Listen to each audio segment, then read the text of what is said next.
السلام علیکم ورحمۃ اللہ وبرکاتہ۔ میرا نام ہے عابد علی اور میں اپنے چینل علامہ عابد علی اشرفی سے آپ سے مخاطب ہوں۔ امید کرتا ہوں کہ آپ خیریت سے ہوں گے اور دعا کرتا ہوں کہ اللہ پاک آپ کو سلامت رکھے۔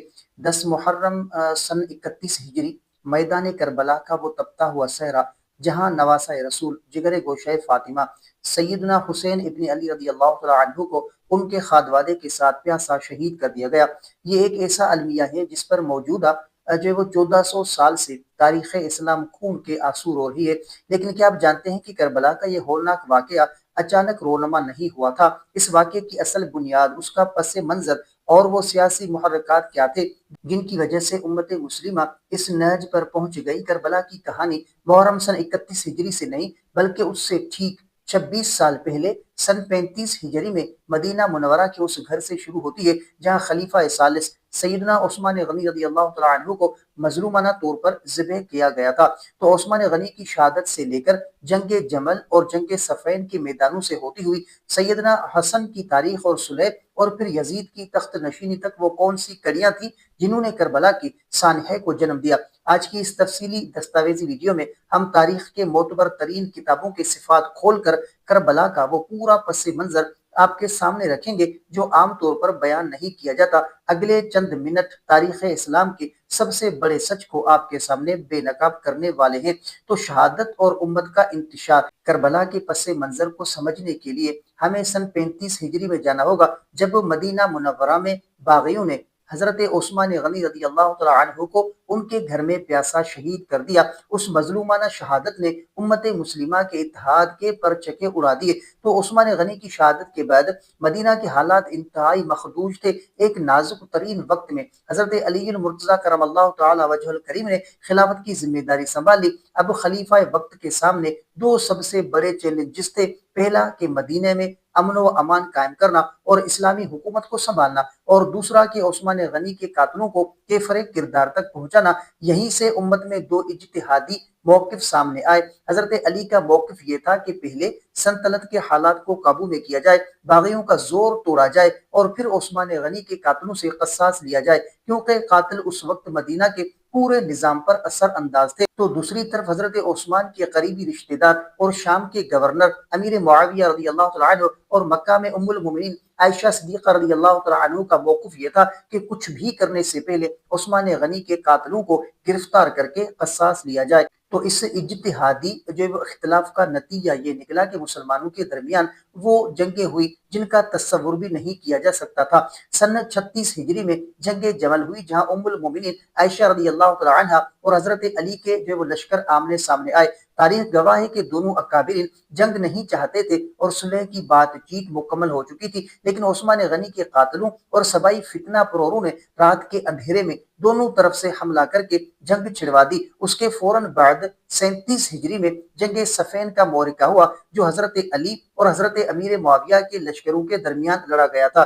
یہ تاریخ اسلام کا وہ دور تھا جہاں دونوں طرف صحابہ اکرام کی ایک بڑی تعداد موجود تھی جو اپنے اپنے اجتہاد کے مطابق حق پر کھڑے تھے۔ ان جنگوں میں ہزاروں مسلمان شہید ہوئے جس کی وجہ سے مسلمانوں کے دلوں میں ایک دوسرے کے خلاف گہری سیاسی اور قبائلی زخم لگ گئے تھے۔ تو انہی جنگوں کے دوران ایک نیا فتنہ پیدا ہوا جسے خوارج کہا جاتا ہے۔ یہ وہ سرکش لوگ تھے جنہوں نے حضرت علی اور معاویہ دونوں کو معاذ اللہ دائرہ اسلام سے خارج قرار دیا، اور بالآخر 40 ہجری میں انہی خوارج کے ایک بدبخت عبد الرحمن بن جو ہے وہ ملجم نے ام المومنین حضرت سیدنا علی کو کوفہ کی مسجد میں سجدے کی حالت میں شہید کر دیا تھا۔ تو حضرت علی کی شہادت کے بعد کوفہ کے لوگوں نے آپ کے بڑے صاحبزادے نواسہ رسول حضرت امام حسن ابن علی رضی اللہ تعالیٰ عنہما کے ہاتھ پر خلافت کی بیعت کر لی۔ دوسری طرف شام میں امیر معاویہ کی حکومت قائم تھی۔ ایک بار پھر دونوں طرف سے لشکر تیار ہوئے اور امت مسلمہ دوبارہ ایک بڑی خون ریزی کے دہانے پر آ کھڑی تھی، لیکن یہیں پر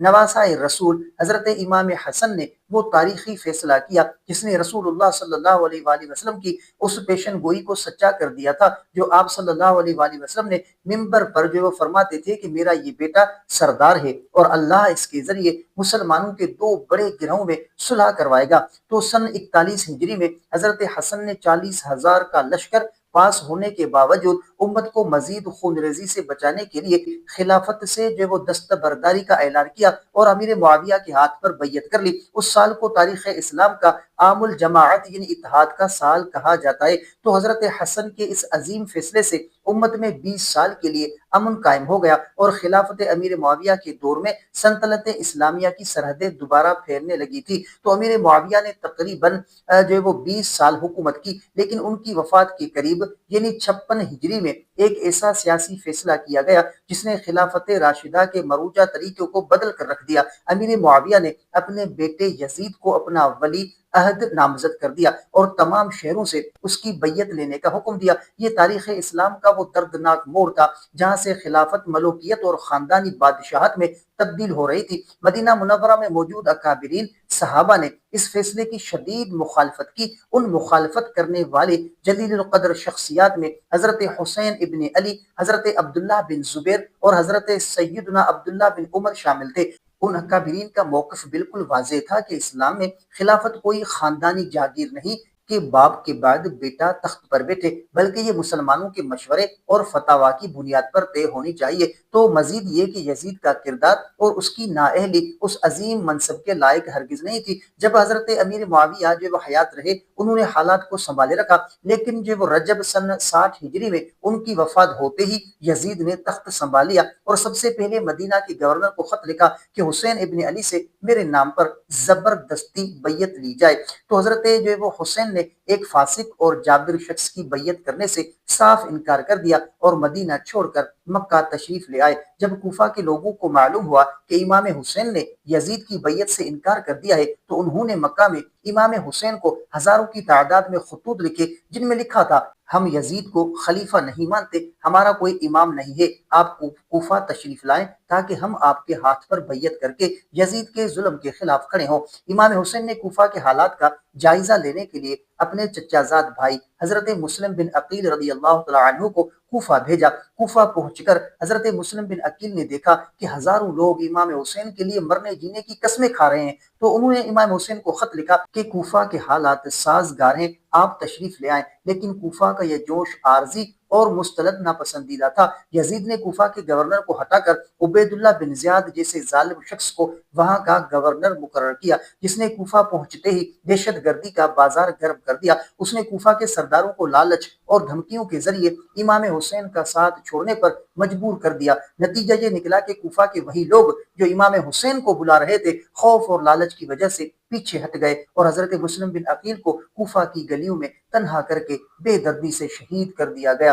امام حسین مکہ سے کوفہ کے لیے روانہ ہو چکے تھے اور راستے میں انہیں معلوم ہوا کہ کوفہ والے بے وفائی کر چکے ہیں اور مسلم بن عقیل شہید ہو چکے ہیں، لیکن اب پیچھے ہٹنے کا وقت نہیں تھا کیونکہ یزید کا اصرار بیعت پر تھا اور حسین کا عزم اصول اسلام پر تھا۔ بالآخر 2 محرم سن 31 ہجری کو امام حسین کا یہ قافلہ کربلا کے میدان میں پہنچا جہاں یزیدی فوج نے انہیں گھیر لیا اور 10 محرم کو وہ المیہ رونما ہوا جس کی بنیاد دراصل عثمان غنی کی شہادت سے شروع ہونے والی جو وہ فتون جنگ جمیل اور صفین کی عداوتوں اور یزید کے ناجائز تخت نشینی پر رکھی گئی تھی۔ کربلا کا پس منظر ہمیں یہ سکھاتا ہے کہ جب امت میں انتشار پیدا ہو، جب مفاد پرستی اور خاندانی بادشاہت کو دین کے اصول پر ترجیح دی جائے تو پھر حسین جیسے پاکیزہ نفوس کو اپنی جانوں کا نذرانہ دینا پڑتا ہے۔